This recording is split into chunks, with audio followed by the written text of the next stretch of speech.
अस्सलाम वालेकुम। हम लोग आज जो टॉपिक पढ़ेंगे वो है हाइड्रोसेफलस।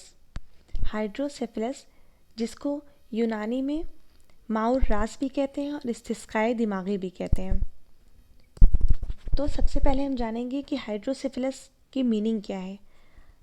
हाइड्रो मीन्स होता है वाटर और सेफलस मीन्स होता है हेड, यानी कि वाटर इन द ब्रेन। इसको वाटर इन द ब्रेन भी कहते हैं और इसको माउर रास कहते हैं। मा मीन्स होता है पानी और रास मीन्स भी सर होता है दिमाग, यानी कि सर में पानी। इस्तिस्काए दिमाग भी इसको कहते हैं, यानी कि ब्रेन का एसाइटिस। तो हम इसकी डिफिनीशन सबसे पहले जान लेंगे। Hydrocephalus is a condition caused by imbalance in the production and absorption of CSF in the ventricular system. तो अब हम ये जानेंगे कि CSF क्या है, सेरेब्रो स्पाइनल फ्लूइड क्या होता है। ये कुछ नहीं है जबकि ये ब्लड प्लाज्मा का इनफिल्ट्रेट है, अल्ट्रा फिल्ट्रेट होता है। ये ब्लड प्लाज्मा का फिल्टर होता है जो कि हमारे ब्रेन को पूरी तरह से सराउंड करता है, ब्रेन और स्पाइनल कॉर्ड को। तो जो CSF है, अगर उसके प्रोडक्शन और एब्जॉर्प्शन में इम्बैलेंस प्रोड्यूस हो जाए कि या तो उसका प्रोडक्शन बहुत ज़्यादा हो जाए या तो ये एब्जॉर्ब ना कर पाए। CSF हमारे ब्रेन के चारों तरफ रहता है और पूरी स्पाइनल कॉर्ड को सराउंड करता है। तो ये हमारे ब्रेन में बनता है। ब्रेन में कोराइड प्लेक्सेस प्रेजेंट होते हैं जो कि वेंट्रिकल्स में प्रेजेंट होते हैं ब्रेन के। हमारे ब्रेन में 4 वेंट्रिकल होते हैं, 2 लेटरल वेंट्रिकल और 3rd वेंट्रिकल और 4th ventricle. 4 total ventricle present होते हैं जिसके अंदर कोराइड प्लेक्सेस प्रेजेंट होता है। उस कोराइड प्लेक्सेस के अंदर CSF का फॉर्मेशन होता है और फिर CSF निकल के वापस ब्रेन के चारों तरफ रहता है, फिर उसके बाद वापस वो वीनस सर्कुलेशन में आ जाता है। तो प्रोडक्शन और एब्जॉर्प्शन कंटिन्यूअस होता रहता है। तो अगर उसमें कोई इम्बैलेंस आ जाता है तो हमारा क्या होता है, हाइड्रोसेफलस की कंडीशन हो जाती है। तो सबसे पहले हम देखेंगे कि नॉर्मल सर्कुलेशन जो है CSF का वो कैसे होता है।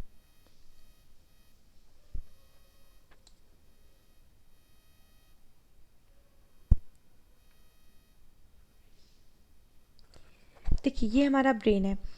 मैंने बताया कि ब्रेन में 4 जो है वेंट्रिकल प्रेजेंट होते हैं। 2 लेटरल वेंट्रिकल है जो दोनों हेमिस्फीयर में होते हैं।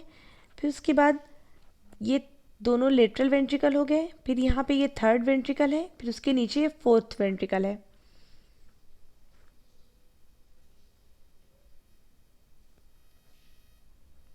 देखिए तो क्या होता है कि सबसे पहले दोनों लेटरल वेंट्रिकल में कोराइड प्लेक्सेस प्रेजेंट होते हैं जिससे CSF का फॉर्मेशन होता है। फिर ये इंटरवेंट्रिकुलर फोरामेन के थ्रू ये 3rd वेंट्रिकल में आ जाते हैं जो CSF होता है। 3rd वेंट्रिकल के बाद 3rd वेंट्रिकल से 4th वेंट्रिकल में जाने का भी एक रास्ता होता है, एक्वीडक्ट ऑफ सिल्वियस जिसको कहते हैं, या सेरिब्रल एक्वीडक्ट भी इसको कहते हैं। यहाँ से ये दोनों लेटरल वेंट्रिकल से चलेगा, यहाँ से होते हुए ये 3rd वेंट्रिकल में जाएगा। 3rd वेंट्रिकल में से ये एक्वीडक्ट ऑफ सिल्वियस या सेरिब्रल एक्वीडक्ट में होते हुए 4th वेंट्रिकल में चला जाएगा। फिर उसके बाद 4th वेंट्रिकल के बाद 3 फोरामेन है, 2 फोरामेन ऑफ लश्का दोनों साइड में जो कि लेटरल साइड में होते हैं, और एक होता है फोरामेन ऑफ मैगेंडाई जो कि मीडियल साइड में होता है, मिडिल में होता है। तो ये तीनों जाके खुलते हैं सब एरेक्नॉइड स्पेस में।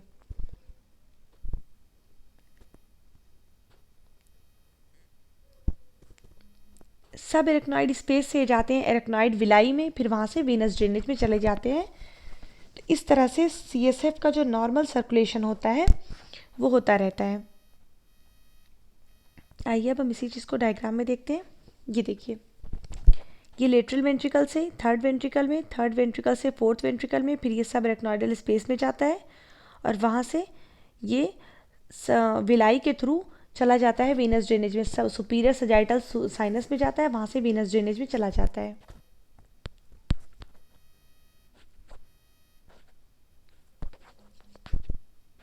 ये हमारा हो गया ब्रेन।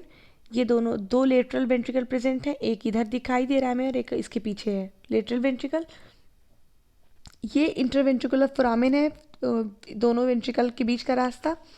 एक फोरामेन यहाँ पे प्रेजेंट है जो कि लेटरल वेंट्रिकल को 3rd वेंट्रिकल से जोड़ता है। फिर थर्ड वेंट्रिकल के बाद फोर्थ वेंट्रिकल है। फोर्थ वेंट्रिकल में से थर्ड वेंट्रिकल और फोर्थ वेंट्रिकल के बीच का जो रास्ता है वो सेरिब्रल एक्विडक्ट है, और इसके बाद यहाँ से ये चला जाता है सबएक्नॉइड स्पेस में। तो ये जो हमारा है नॉर्मल सर्कुलेशन है।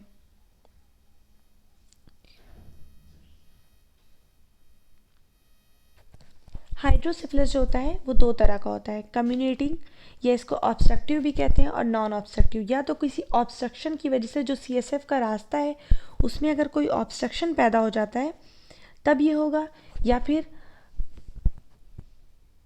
सॉरी यहाँ पे एक चीज़ गलत हो गई है, ऑब्स्ट्रक्शन जो है नॉन ऑब्स्ट्रक्शन में ओवर प्रोडक्शन ऑफ सीएसएफ होगा, और ऑब्स्ट्रक्शन में तो कहीं अगर किसी भी फोरामेन में या किसी एक्विडक्ट जो है उसमें अगर कोई पैदा हो जाता है ऑब्स्ट्रक्शन तो होगा।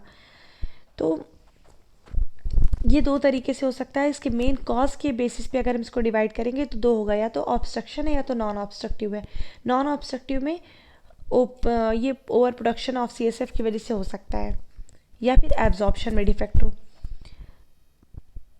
दो तरीके से हो सकता है, या तो कंजेनाइटल होगा या एक्वायर्ड होगा। अगर बर्थ से ही वो प्रेजेंट है, जब वो अगर बर्थ के टाइम से प्रेजेंट है तो कंजेनाइटल, और अगर बर्थ के बाद वो किसी वजह से हुआ है तो उसे एक्वायर्ड कहेंगे। इसके कॉजेज़ अलग अलग हैं। अगर कंजेनाइटल कॉजेज़ अगर कंजेनाइटली प्रेजेंट है तो उसके कंजेनाइटल कॉज होंगे, जैसे कि इंट्रायूट्राइन इन्फेक्शन। तो इसमें हमारा मेनली टॉर्च इन्फेक्शन आता है, जिसमें से रूबेला है और हेपेटोमेगैली वायरस है। तो अगर ये सब है तो इंट्रायूट्राइन इन्फेक्शन कोई हो गया है, इसकी वजह से अगर है तो ये हो सकता है हाइड्रोसेफलस। कोई ट्रॉमा हो जाए, या कोई कंजेनाइटल माल फॉर्मेशन है, या एक्विडक्ट जो है उसकी स्टेनोसिस हो जाए, तो ये कंजेनाइटल कॉज है। उसके अलावा हमारे एक्वायर्ड का कॉज में ट्यूबरक्लोसिस, मेनिंजाइटिस है, या ब्रेन में कोई ट्यूमर प्रेजेंट हो, या आर्टरी और वेनस का जो सिस्टम है उसमें कोई माल फॉर्मेशन हो जाए, या फिर इंट्राक्रेनियल हेमरेज है, हेड के अंदर कोई हेमरेज जाए किसी आर्टरी के रप्चर होने से, या फिर एनेरिज्म हुआ है यानी ब्लड वेसल डायलेट हो गई हुई हैं वो रप्चर कर जाएं। तो ये इसके कॉज होते हैं। कंजेनाइटल के कॉज अलग है और एक्वायर्ड के कॉज अलग है।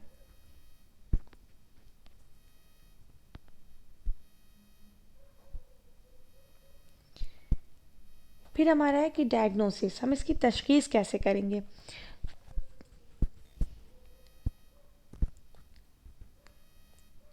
उसके बाद क्लिनिकल फीचर्स हैं कि कैसे हम पता लगाएंगे क्या साइन और सिम्टम प्रेजेंट होते हैं। तो जो फॉन्टेनेल होगा वो बल्ज करेगा, चूँकि हेड के अंदर इतना ज़्यादा प्रेशर हो जाएगा।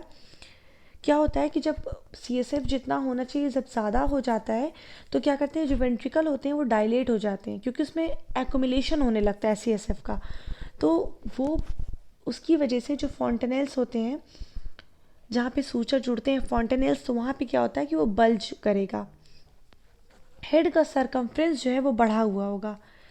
स्कैल्प की जो वेन है वो डायलेट रहेगी, प्रोमिनेंट रहेंगी। इरेटिबिलिटी होगी, फीडिंग जो है वो पुअर होगी।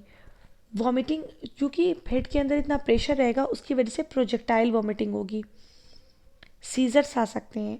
और सबसे मोस्ट इम्पॉर्टेंट साइन जो है आइज फिक्स डाउन, यानी जो हमारा कॉर्निया है वो हमेशा नीचे की तरफ रहेगा। इसको सन सेटिंग साइन भी कहते हैं, गुरूबे आफ्ताब। चूँकि जब सूरज डूबता है उस चीज़ से उसकी मुशाबहत दी गई है कि सन सेटिंग साइन होता है, ये बहुत इंपॉर्टेंट है। अब हमारा क्लिनिकल फीचर हो गया। अब हम इसकी डायग्नोसिस देखेंगे कि हम तशखीस कैसे करेंगे। तो जनरल फिजिकल एग्जामिनेशन से हम कर सकते हैं कि हम हेड का सरकमफ्रेंस देखेंगे, फॉन्टेनेल्स चेक करेंगे, सन सेटिंग साइन देखेंगे। उसके अलावा हम अगर हमें टेस्ट कराने हैं तो हम अल्ट्रासाउंड से कराते हैं। अल्ट्रासाउंड जो होती है साउंड वेव होती है, उससे हम हेड को देखेंगे, ब्रेन को देखेंगे। एमआरआई है और सीटी स्कैन।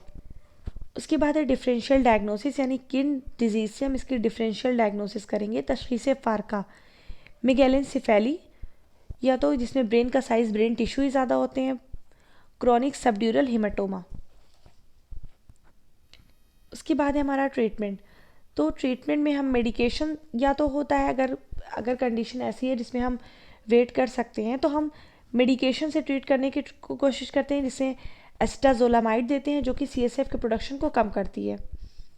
तो इसकी डोज है 25 to 100 मिलीग्राम पर केजी पर डे, या फिर ओरल ग्लिसरॉल भी हम लोग दे सकते हैं, ये भी यही काम करती है। उसके अलावा फिर हमारे पास दूसरा ऑप्शन होता है सर्जरी। सर्जरी में पहला ऑप्शन है शंट। शंट क्या होता है, एक फ्लेक्सिबल ट्यूब होता है, उसको ब्रेन के अंदर डालते हैं और उसके बाद ताकि जो CSF का अगर कहीं ऑब्स्ट्रक्शन है या कोई और प्रॉब्लम है तो CSF का फ्लो उस शंट के थ्रू हो जाए। या तो इंडोस्कोपिक थर्ड वेंट्रिकुलोस्टोमी करते हैं।